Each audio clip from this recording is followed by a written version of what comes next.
Hi,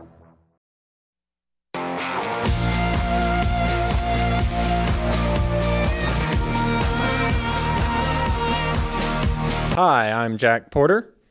I'm Taylor Hendrop. And welcome to the Basic Access Movie Review Channel. We're the #1 movie review channel that's in Pittsburgh, Pennsylvania, coming to you live from the UHF broadband.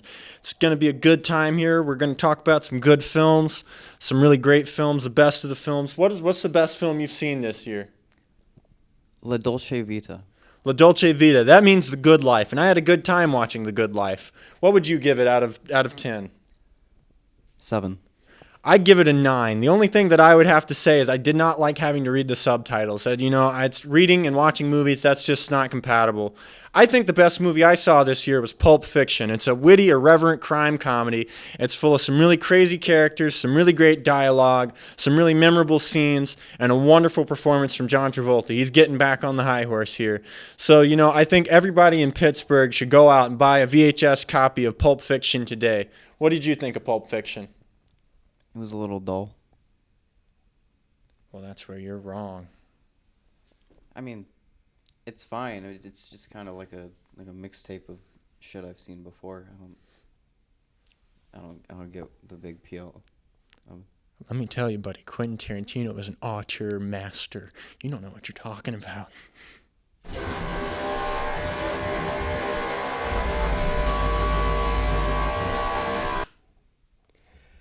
Jack, I feel like I actually did like Pulp Fiction a lot. I felt very close to it. Not a lot of films do that type of back and forth, not a narrative storytelling, and I think it was really pushing the boundaries of filmmaking. Yeah, you're exactly right. I think it was probably the best film of the year, and I think it's going to win Best Picture at the Oscars.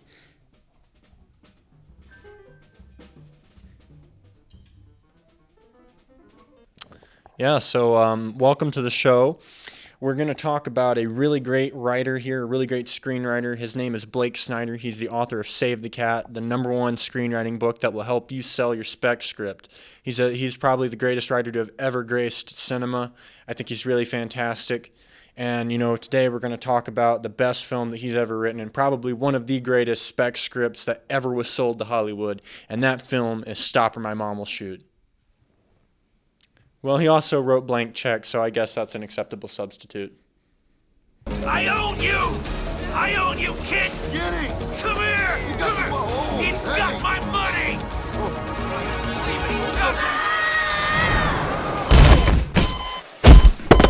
So, Jack, I've never seen Blank Check before. Did you appreciate Blank Check for what it was, for the money-grubbing script that it was? Yeah, no, I really appreciate this film. This is my second viewing. After I read Save the Cat, I decided that I was going to see what this Blake Snyder fellow was all about. And you know what? He's exactly right. This movie is a by-the-numbers script, and it's the most robotic, workmanlike piece of writing that you'll probably ever find in cinema. But damn it if he didn't sell this script. So in a way, he was right. Yeah, the movie itself says, if you loved Home Alone, you'll love Blank Check. And I agree, because I loved Home Alone 3, so I'd love Blank Check. In all honesty, I think Blank Check is a wonderful film if you're 7 years old. Essentially, the story of Blank Check is that a young boy that's extremely clever and smart has no money. His two brothers beat the shit out of him daily and want him out of his room. And so he says he wants money. So what he does is that he gets a blank check from Miguel Ferrer, RoboCop guy, and he says, "I'll give you a check," because Miguel Ferrer ran him over with his car, ran over the kid's bike like an asshole. So, hey, I'll give you a check if you just don't say anything. And the cops are coming like, "Oh shit, just take this blank check, just write whatever down." And the kid's like, $1 million. Yeah, and he writes $1 million on it. He does this little computer scheme putting it on there. But the reason why he gets the $1 million is because... Yeah, Miguel Ferrer is a career criminal, and he had a nest egg of $1 million in a suitcase. And so he goes up to the bank, and he has this guy that works at the bank, and he says, "Hey, banker, you're going to hold on to my money, and this guy named Juice is going to come pick it up." And so here's where it gets really funny, because it's a comedy of errors, because the banker's expecting a guy named Juice to show up, and then the kid shows up asking for $1 million, and the banker thinks the kid is Juice, and then Juice really shows up, and they go, "Oh, I gave the money to a kid." Oh. And then that's the rest of the movie, basically. What was the banker's name? Peterman. Yeah. So the kid gets $1 million and he spends about $10 million worth of things, but he only has $1 million. Yeah.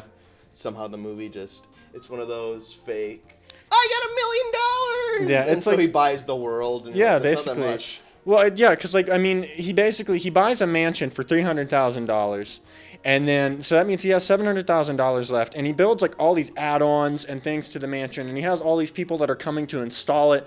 So I mean, just like in manpower alone, that must have cost at least $1 million.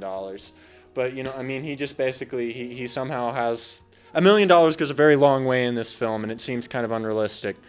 Buys a castle for $300,000. Yeah. Like how in the hell did he get a castle for that cheap? And his party at the end of the movie somehow cost $100,000. But there wasn't even that cool. There wasn't like even cool shit there. It was just like a normal like adult party. With, Yeah, like, he gets he gets like adults to come to his party for some reason. It's like there's a lesson in this film. This film might seem like it's very materialistic and it's very much a money makes the world go round kind of thing. But really at its heart, this film is about that money can't buy happiness. But I have to say, they got that lesson so wrong, because let me tell you, if I were 7 or 12 or however old this kid is, and I knew there was another kid my age that lived in a castle and had all this cool stuff, I would want to go hang out with them. But somehow this movie seems to imply that like he's all alone in his fortress of material goods, despite the fact that like there are neighborhood kids that would totally hang out with him just because he has cool stuff.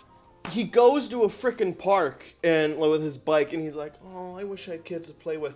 Like, just invite them over. Yeah. Just bring them to your mansion and castle house with anime and trampolines and race cars and shit. He never does it. Why doesn't?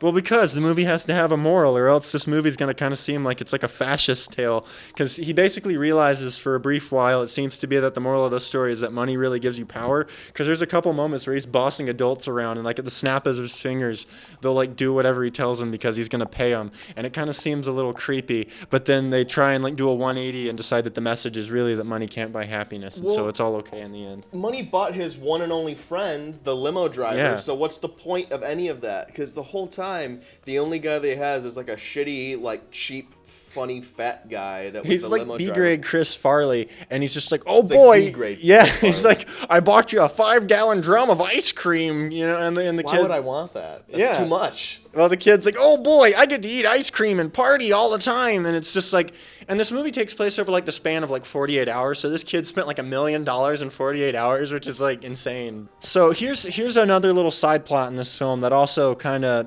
confuses the message. So basically, the FBI is hot on Miguel Ferrer's trail, and they're looking for the guy, and so they have a mole in the bank. This woman and the little kid Preston gets the hots for this banker woman, and so she's convinced that he is actually the liaison for his fake personality that he's buying all the things under. He creates this fake name Macintosh, named after his computer, so it's literally just a product placement move. But basically, he's buying all these things under the name Macintosh, and they think that Miguel Ferrer might be Macintosh. So they're trying to get at Miguel Ferrer through the kid. And so basically, it kind of leads to like these really uncomfortable scenes, like where this woman that's like 34 goes on a date with a 12-year-old. And so, I mean, I'm not saying this movie endorses pedophilia, but I'm saying there's some perverts out there that are like, "Holy fuck, a Shotokan movie. Oh, yeah." And I'm like, no. They hire this like extremely beautiful woman Yeah. to like lead this 12-year-old kid on, and then at the end of the movie, she's like, Yeah. "Will I ever see you again?" Like, 6 years you will. And Yes, because she like kisses him on the cheek, and it's like, he'll be legal in 6 years, so it's okay. And it's like, what the fuck, movie? So when can I see you again, Shay? Why don't you give me a call and say about 10 years? 5, 7. 6. Okay.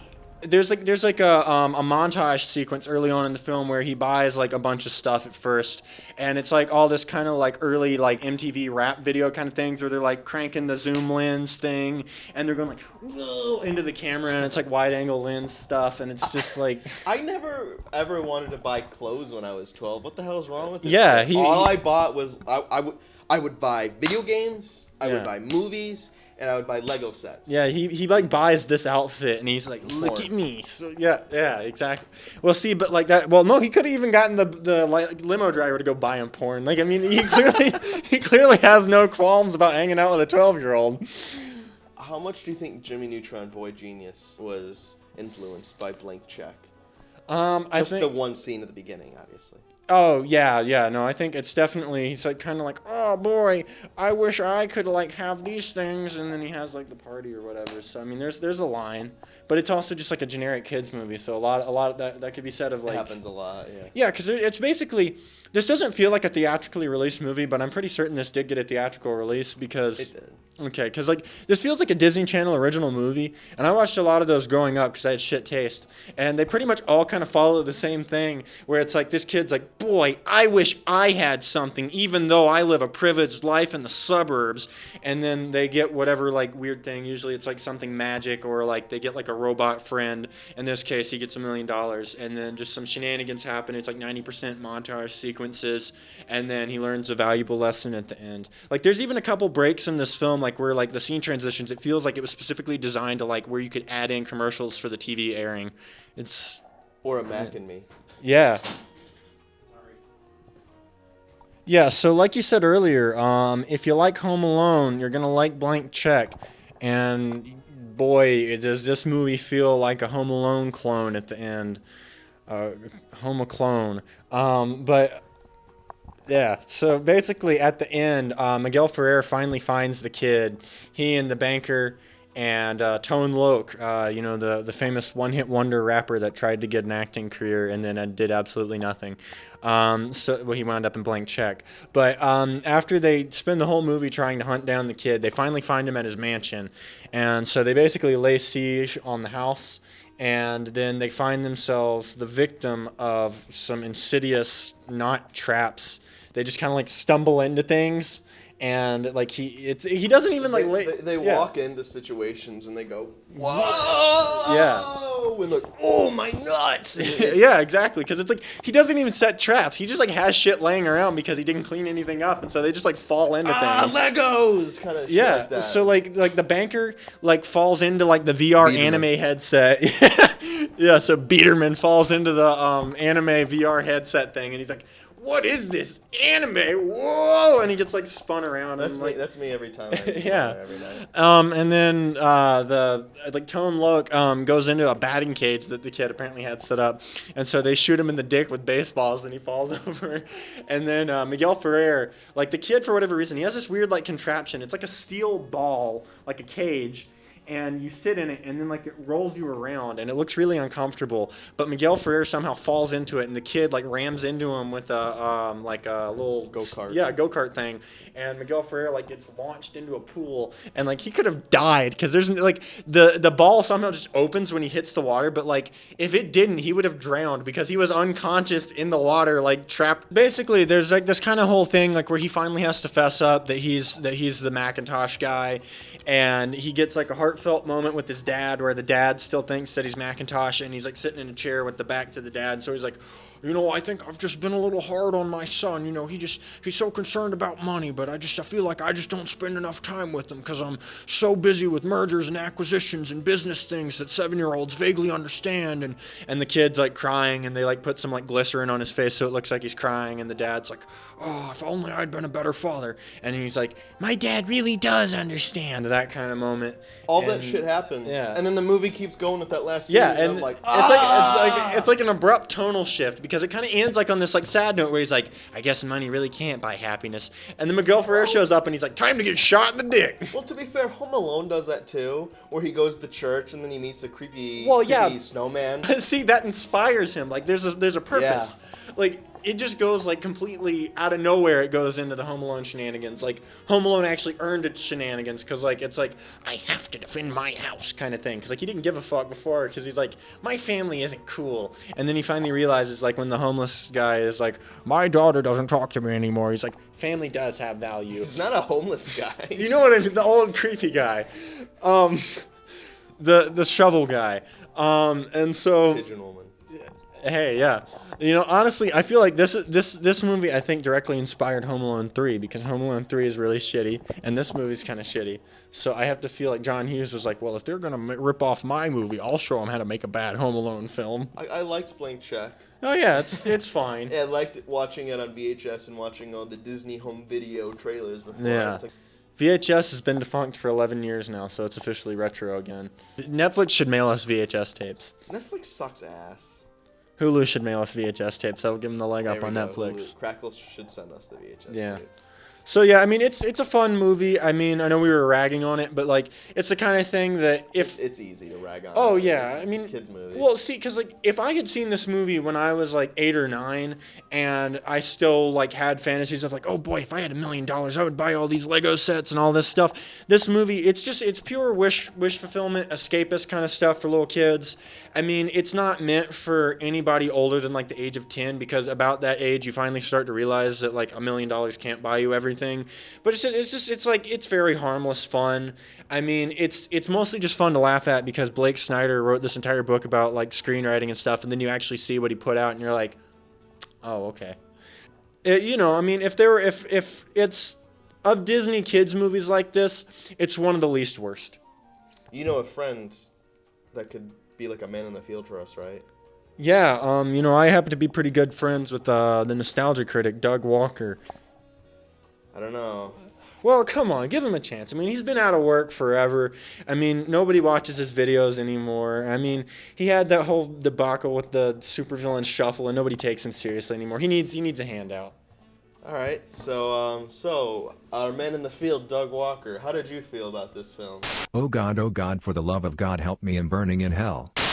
It's so shallow to say, dog. There's so much more to this film that you have to appreciate it. Yeah, I mean, he already did like a half-hour-long review where he just was like, fuck this movie! And it's like...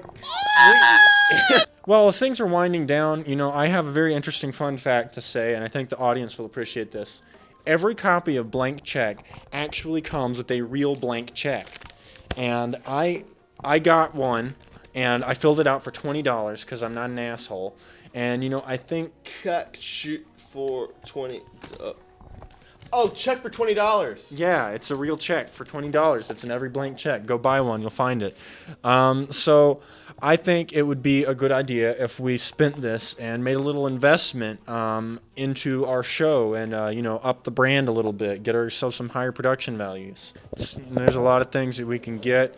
You know, in today's economy with it in shambles, you know, $20, it can buy you probably human servitude, a dog, 7 boxes of Milk Duds. It could buy you some baby teeth. It could buy you a jar full of deer piss. It could buy you a bow and arrow. It could buy you 2 bows and 2 arrows if you get the smaller one. Oh my God, what a steal! Are you ready to push forward and going above and beyond with the movie review show? Yeah, I think it's time we take things to the next level. We're going to evolve like the Star Child in 2001: A Space Odyssey. We're just going to transcend into the next... Hey, yeah, we're going to transcend. Bum bum! Happy birthday to you. Make a wish.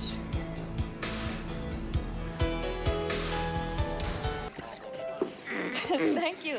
That's enough. Oh.